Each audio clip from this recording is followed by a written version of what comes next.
Red బుక్కి ధీటుగా YCP digital book తీసుకురాబోతుంది. మాజీ మంత్రి రోజా మాట్లాడదాం. మేడం ఏంటి మేడం అంటే రెడ్ బుక్కి ఈరోజు చాలా అరాచకాలు జరుగుతున్నాయి. రెడ్ బుక్ పేరుతో చాలా మందిని చంపేస్తున్నారు, జైలు పంపిస్తున్నారు, మీరు ఆరోపణలు చేస్తున్నారు. ఇప్పుడు కొత్తగా డిజిటల్ బుక్ దేనికోసం తేబోతున్నారు? ఇది ఆరోపణ కాదు, కళ్ళ ముందు జరిగినవే. మీరే కదా మీ ఛానల్స్లో వేశారు.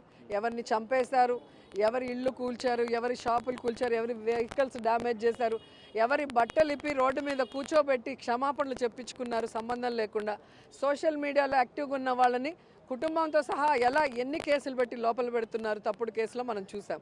సో వాళ్ళు చేసేది తప్పుడు పని. రెడ్ బుక్ అనేది, డిజిటల్ బుక్ అనేది న్యాయబద్ధంగా మా నాయకులకి సపోర్టివ్గా ఉంటూ ఎవరైతే రూల్స్కి విరుద్ధంగా తప్పుడు పనులు చేస్తున్నారో కూటమి ప్రభుత్వ నాయకులకి, అఫీషియల్స్కి న్యాయబద్ధంగా కోర్టులో నిలబడి శిక్ష వేయిస్తాం. అంటే ఒక ఇండైరెక్ట్ వార్నింగ్గా చూడాలా కూటమి ప్రభుత్వానికి? ఖచ్చితంగా.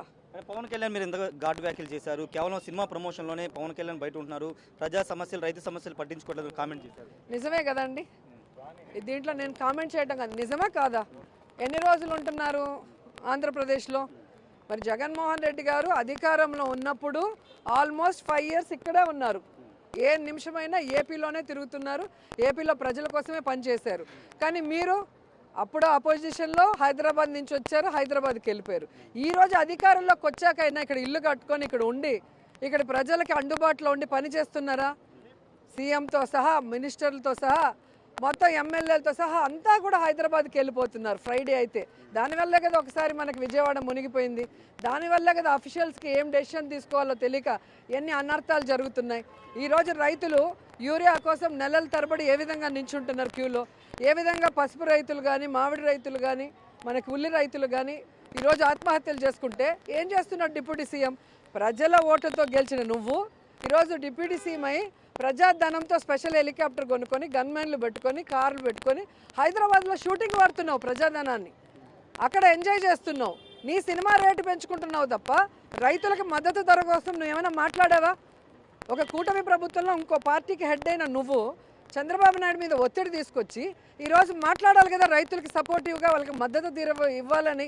ఎందుకు జగన్మోహన్ రెడ్డి గారు ఇవ్వగలిగింది 5 సంవత్సరాల్లో, వీళ్ళు ఎందుకు ఇవ్వలేకపోతున్నారు మద్దతు ధర? వీళ్ళు ఎందుకు యూరియాని సక్రమంగా ఇవ్వలేకపోతున్నారు? వీళ్ళు ఎందుకు సక్రమైన సమయంలో ఈరోజు రైతు భరోసా ఇవ్వలేకపోతున్నారు?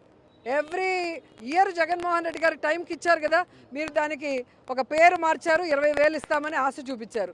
కనీసం 2 ఏళ్ళు 40,000 ఇవ్వాలంటే 5,000 ఇచ్చి చేతులు దులుపుకున్నారు. మరి రైతులు ఆత్మహత్య చేసుకుంటుంటే మాట్లాడాల్సిన బాధ్యత నీకు లేదా? ఈరోజు రైతు సంబంధించిన ఎవరైతే అచ్చెన్నాయుడు ఉన్నాడో మంత్రి, ఆయన దోచుకుంటున్నాడు యూరియా. వాళ్ళ అఫీషియల్సే కలెక్టర్ దగ్గరికి వెళ్ళి ధర్నా చేస్తున్నారంటే ఇంతకన్నా ఫెయిల్యూర్ ఏముంది? సో పవన్ కళ్యాణ్ ఫెయిల్యూర్, చంద్రబాబు నాయుడు, లోకేష్, మొత్తం మంత్రులంతా ఫెయిల్యూర్. ఫైనల్ ఒక క్వశ్చన్ మేడం, అంటే మీరు 3 ఏళ్ళ అధికారంకి వస్తారని చెప్తున్నారు, కానీ పవన్ కళ్యాణ్ మాత్రం అధికారంలో రానేమని సార్ ఎట్లా వస్తారు చూస్తారు, మళ్ళీ అదే కామెంట్ చేస్తారు. ఆయన సినిమా డైలాగులు బాగానే చెప్తాడు.